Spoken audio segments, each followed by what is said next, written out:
17 quarterbacks ranked in the top 100 overall. We're going to see one of the uncommitted quarterbacks make his announcement. Jaxson Dart out of Utah. He has soared up the recruiting rankings since August. We'll explain how in a moment. But what is a program going to get with Jaxson Dart? Well, first off, he's out of the same high school as Zach Wilson there in Corner Canyon in Utah. And perhaps no player in high school football across the country was impacted more in his recruitment by the decision for the state of Utah to play high school football, because Jaxson Dart can absolutely rip it. And no player perhaps across the country had a better statistical senior year than this young man. He can flat throw it all over the yard. We're not talking about a player that's a dink and dunk passer. We're talking about difficult, short to intermediate, accurate level throws. He has climbed the ranks, and deservedly so, been so impressive. But again, amidst the pandemic, does he not have that senior season? What do we make of Jaxson Dart? That's a great point. It's unbelievable and so fortunate, and then the young man takes advantage of it. There are a lot of states that were pushing back their high school football. Utah was not one of them. And us at ESPN, we have the Geico ESPN Showcase, right? We got to televise some games. So we said, you know what? Let's go out to Utah and televise a game. And what did Corner Canyon High School do? Well, they won the game, and Jaxson Dart threw for 6 touchdowns and rushed for 100 yards, threw 67 passing touchdowns on the season. That game was on August 28th. So you see the offers: Louisiana, Fordham, Penn, Yale, BYU. Still has BYU, but look at those other offers there as well. That meteoric rise over the last few months. Jaxson Dart now joins us from Utah. Before we get to your announcement, Jaxson, before we get to your announcement, how would you just characterize the change in recruiting from coaches' perspectives from before that game to after that game? Yeah, I think it was crazy just coming into this year. We didn't really know what was going to happen. With me transferring to Corner Canyon, I knew that we were going to have a really special team this year. And, you know, we had a great opportunity to play on ESPN Week 3. And at that time, colleges didn't really know what was going to happen with their season. So there's a lot of eyes on that game. And as a team, we were able to prepare and play very well. So it was awesome to play on a big stage like that.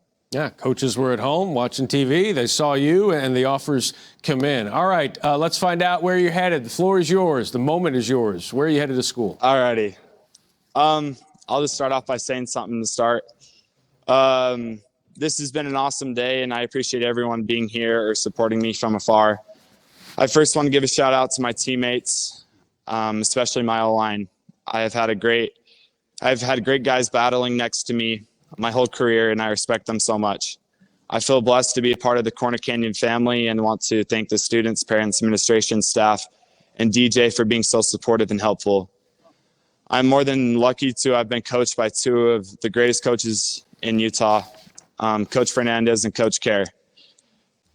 Thank you, Coach Kerr. I wish that I could take you to the next level with me. I've been fortunate to have worked with amazing QB coaches, Riley Jensen, Mansur Ivy, and the dudes that I hope to work with for the next 2 decades, Taylor Kelly, John Beck, Adam Dado, and the rest of the 3D QB family. I've been wanting to thank my hitting coach, Jason Crawford, for helping me be successful in the most intense situations. I've had the greatest family, and I want to thank my extended family, my grandparents, aunts, uncles are always there for me. Thank you to my aunt for letting me disrupt your life the last little bit. And most importantly, I want to thank my immediate family. My siblings have been coming to all my football games, basketball games, and baseball games for my entire life. They're the 3 coolest siblings around, and I love them so much. And to my parents, I want them to know that I'm extremely thankful for them and all the support that they've given me throughout my life. They've taught me many wonderful lessons and helped me become the person that I am today. And I wouldn't be here without them. And the reason everybody's here for the big decision. First, I want to acknowledge this has been very tough for me. Because of COVID, I didn't have the luxury of getting to know the programs face-to-face. I developed some great relationships with different coaches, and I hope they know how much I respect them. But in the end, there's only one place in my heart that's telling me to go. And with that being said, I'm excited to announce that I'm committed to the University of Southern California. Can you tilt it up a little bit? Yeah. Right on. Very good. Jaxson Dart signing with USC. Quickly, Jaxson, what was it about the Trojans and Clay Helton in that program? Yeah, I've been able to gain such a great relationship with the coaching staff over a short period of time.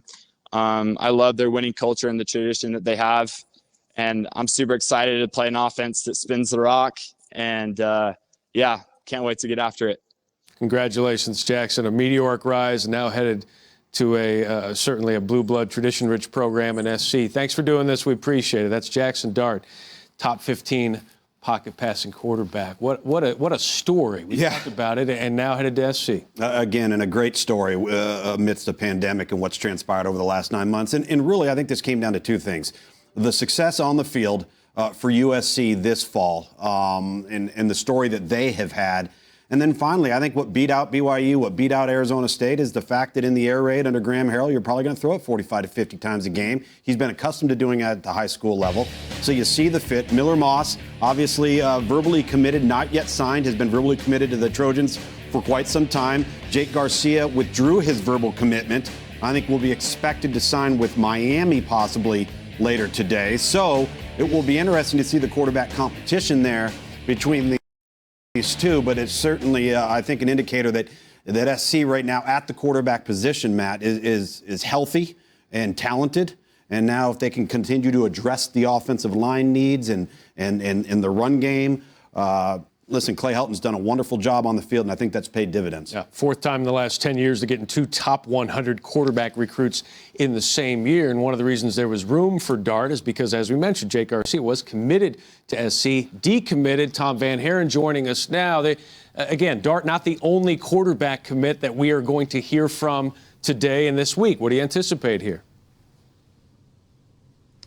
Well, you guys are right about Jaxson Dart. To go backwards for him, what Tom was saying, I think, is interesting. He used the words quarterback competition, and that is key for USC with Jaxson Dart, now with two ESPN 300 quarterbacks, because Keaton Slovis is going to be a junior next year.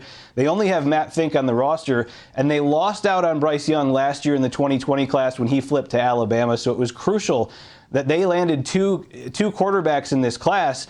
And initially, they had Miller Moss and Jake Garcia, but Garcia started to look around, and the USC coaches offered Jaxson Dart late in this process. And Tom mentioned that season in Utah for Jaxson Dart. I spoke with Jaxson this week, and he said he credits his season this year to where he's at right now. Utah was one of the first states to play football this season.